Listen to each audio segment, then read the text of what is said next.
ಕನ್ನಡ ಎಷ್ಟು ಚೆನ್ನಾಗಿ ಮಾಡಿರೋದು. ಅಂಡ್ ಎಲ್ಲರ ಜೊತೆ ನೋಡಿದ ಆಡಿಯನ್ಸ್ ಜೊತೆ ಡೈಲಾಗ್ಸ್ ಆಗಿರ್ಬೋದು, ಡೈರೆಕ್ಷನ್ ಆಗಿರ್ಬೋದು, ಮ್ಯೂಸಿಕ್ ಆಗಿರ್ಬೋದು, ಎಲ್ಲ ಸ್ಟಾರ್ ಕಾಸ್ಟ್ ಆಗಿರ್ಬೋದು, ದೊಡ್ಡವ್ರು ಮಾಡಿದ್ದಾರೆ. ಅಂಡ್ ಆಲ್ಸೋ ಸ್ಟಂಟ್ಸ್ ತುಂಬಾ ಚೆನ್ನಾಗಿದೆ. ಡ್ರಗ್ಸ್ ಬಗ್ಗೆ ತುಂಬಾ ಒಳ್ಳೆ ಇನ್ಫಾರ್ಮೇಶನ್, ಒಳ್ಳೆ ಮೆಸೇಜ್ ಇದೆ.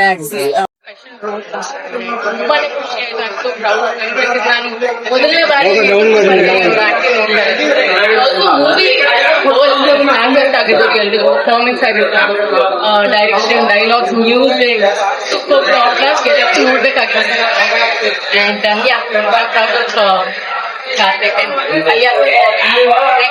ನನಗೆ ಬಹಳ ಇಷ್ಟ ಆಗಿದ್ದಾರೆ. I generally like villains. ಈ ಕ್ಯೂಟ್ ಫೇಸ್ ವಿಲನ್ ಆಗಿದೆ ಅಂತ ನಾನ್ ಫಸ್ಟ್ ಯೋಚನೆ ಮಾಡಿದೆ.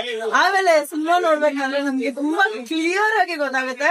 ಓಕೆ, ಒಂದು ಹೊಸ ವಿಲನ್ ಉಟ್ಕೊಂಡ್ರು ನಮ್ಮ ಕನ್ನಡ ಇಂಡಸ್ಟ್ರಿಯಲ್ಲಿ ಅಂತ. ಆ ದೃಷ್ಟಿಕೋನದಲ್ಲಿ ನಾವ್ ಯಾರು ನೋಡಿರ್ಲಿಲ್ಲ. ಈ ತರ ನೋಡಿರೋಂತ Vijay sir thanks. Vijay sir ಎಲ್ಲಿದ್ದಾರೆ? ತುಂಬಾ ಚೆನ್ನಾಗಿ ಸಿನಿಮಾ ಬಂದಿದೆ. ಎಲ್ಲರೂ ಹೇಳ್ಬೇಕು ಸಿನಿಮಾನ ನೋಡಿ. ಮುಂದೆ ತುಂಬಾ ಚೆನ್ನಾಗಿ ಮಾಡಿದ್ದಾರೆ.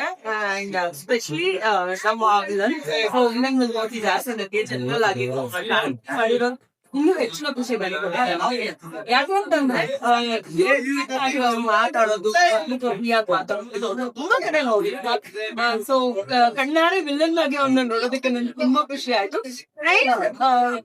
ಆ ಪಾತ್ರಕ್ಕೆ ಪ್ರತಿಯೊಂದು ಪಾತ್ರಕ್ಕೂ ಎಲ್ಲಾರು ಒಂದು ವೇಷ ಕೊಟ್ಟಿದ್ದಾರೆ. ಲೈಕ್ ಅದು ತುಂಬಾ ಚೆನ್ನಾಗಿ ಮೂಡ್ ಬಂದಿದೆ. ನಮ್ಗೆಲ್ರಿಗೂ ಇಷ್ಟ ಆಗುತ್ತೆ.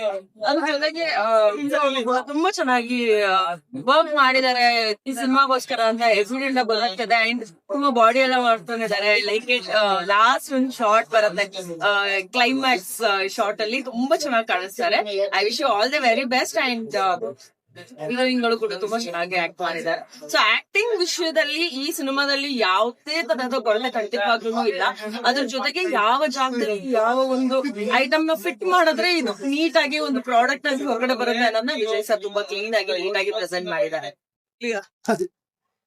ಅಲ್ಲ, ಟರ್ನಿಂಗ್ ಪಾಯಿಂಟ್ ಅಂತ ನಿಮ್ಗೆ ಅನ್ನಿಸ್ತಾ ಇದೆ, ತುಂಬಾ ಖುಷಿ ಆಗ್ತದೆ. ಯಾಕಂದ್ರೆ ನಾನು ಕೂಡ ಅದನ್ನೇ ಭಾವಿಸಿದ್ದೆ. ಒಳ್ಳೆ ಎಲಿವೇಶನ್ ಕೊಡಿದ್ರೆ ಒಳ್ಳೆ ಏನೋ ಇದಾಗುತ್ತೆ ಅಂತ, ಒಳ್ಳೆ ಸ್ಟೇಜ್ ಆಗುತ್ತೆ ನನ್ನ ಸಿನಿಮಾ ಜರ್ನಿಗೆ. ಸೊ ಅದೇ ರೀತಿ ಚೆನ್ನಾಗಿ ರೆಸ್ಪಾನ್ಸ್ ಮಾಡ್ತಿದ್ರೆ ಡೈಲಾಗ್ ಹೇಳುವಾಗ, ಪಾತ್ರ ಪರ್ಫಾರ್ಮ್ ಮಾಡುವಾಗ ಇನ್ನು ಹೆಚ್ಚು ನಾನು ಆಕ್ಚುಲಿ ಸೋಷಿಯಲ್ ಮೀಡಿಯಾ ಮೂಲಕ I will keep on knowing ಯಾರು ಹೇಗೆ ನಾನು ಇಲ್ಲಿ ರೆಸ್ಪಾನ್ಸ್ ತುಂಬಾ ಖುಷಿ ಆಯ್ತು. ಇನ್ನು ಆಕ್ಚುಲಿ ಕಾಯ್ತಾ ಇದೀನಿ. ಓಕೆ, ಏನಂತಂದ್ರೆ ಯಾರು ಎಕ್ಸ್ಪೆಕ್ಟೇ ಮಾಡಿರಲ್ಲ ಈ ತರ ಕ್ಯಾರೆಕ್ಟರ್ ಇರುತ್ತೆ ಹೆಂಗ ಅಂತ ಹೇಳ್ಬಿಟ್ಟು ಗಾಡಿ ಇಸ್ಕೊಂತಾರೆ. ಬಾಬಿ ಬಂದಿದ ತಕ್ಷಣ ಎಲ್ಲ ಥಿಯೇಟರ್ ಒಂಥರ ವಿಸಿಲ್ ಇರುತ್ತೆ. ಇದು ಎಷ್ಟು ಖುಷಿ ಅನ್ಸುತ್ತೆ ಅಲ್ಲ, ಅದು ಖುಷಿನ ನಾನು ಪದಗಳಲ್ಲಿ ಹೇಳಕ್ ಆಗಲ್ಲ. ಯಾಕಂತಂದ್ರೆ ಯಾವಾಗ್ಲೂ ಅಂದ್ರೆ ಸುಮಾರು ವರ್ಷಗಳಿಂದ ಈ ರೀತಿ ಒಂದು ವಿಸಿಲ್ಗೆ, ಈ ರೀತಿ ನನ್ನ ಎಂಟ್ರಿಗೆ ಈ ರೀತಿ ಒಂದು ಜನ ಎಂಜಾಯ್ ಮಾಡ್ತಿರೋದು ನೋಡಿದ್ರೆ ಕಾಯ್ತಾ ಇದ್ದೆ. ಅದೊಂದು ಇವತ್ತು ನನ್ಸಾಗ್ತಿರೋದು ನೋಡ್ದು. Okay, all the best bro. ತುಂಬಾ ಕಷ್ಟಪಟ್ಟಿದ್ದಾರೆ. ಒಂದ್ ಫಸ್ಟ್ ಮೂವಿ ಅನ್ಸುತ್ತೆ ಹೀರೋದು. ನೆಕ್ಸ್ಟ್ ಲೆವೆಲ್ ಆಗಿ ಮಾಡಿದ್ದಾರೆ ಫಸ್ಟ್ ಮೂವಿ. ನಾನೇ ಎಲ್ಲಾರು ವರ್ತ್ ವಾಚಿಂಗ್ ಅನ್ಸುತ್ತೆ. ಟಾಸ್ಗೆ ಒಳ್ಳೆ ಮೂವಿ. Thank you so much. ನಿಮ್ ಸ್ಟೈಲ್ ನಮ್ಗೆ ಇದು ಬೇಡ. ಸಕ್ಕತ್ತಾಗಿದೆ ಮೂವಿ. ಯಾಕಂದ್ರೆ ಸೈಕ್ ಆಗಿದೆ. Thank you. ಫಿಲ್ಮ್ ಅಲ್ಲಿ ಮುಂದೆ ನೋಡ್ಕೊಂಡಾಗ ಹೇಗೆ ಅನಿಸ್ತು? ತುಂಬಾನೇ ಖುಷಿ ಆಯ್ತು. ವಿಲನ್ ಸಿನಿಮಾದಲ್ಲಿ ತುಂಬಾ ಒಂದು ಇನ್ನಸೆನ್ಸ್ ಇರುವಂತ ಕ್ಯಾರೆಕ್ಟರ್, ಸಾಫ್ಟ್ ಗರ್ಲ್ ಆದಷ್ಟು ಪಾತ್ರದಲ್ಲಿ ಕಾಣಿಸ್ಕೊಂಡಿದೆ. But this time I was ಯಾಕಂದ್ರೆ ಟಾಪ್ ಪಾತ್ರ ಅಲ್ಲ, ಪೊಲೀಸ್ ಪಾತ್ರ. ನೇರ್ ಮನೆ ಭಯ ಆಗ್ತಾ ಇತ್ತು. But then I saw myself ತುಂಬಾ ಖುಷಿ ಆಯ್ತು. ನನ್ನ ಜೊತೆ ಫ್ರೆಂಡ್ಸ್, ಫ್ಯಾಮಿಲಿ ಯಾರೆಲ್ಲ ಬಂದಿದ್ರು ಸೇಮ್ ರೆಸ್ಪಾನ್ಸ್ ಬಂದಿದ್ದಾರೆ.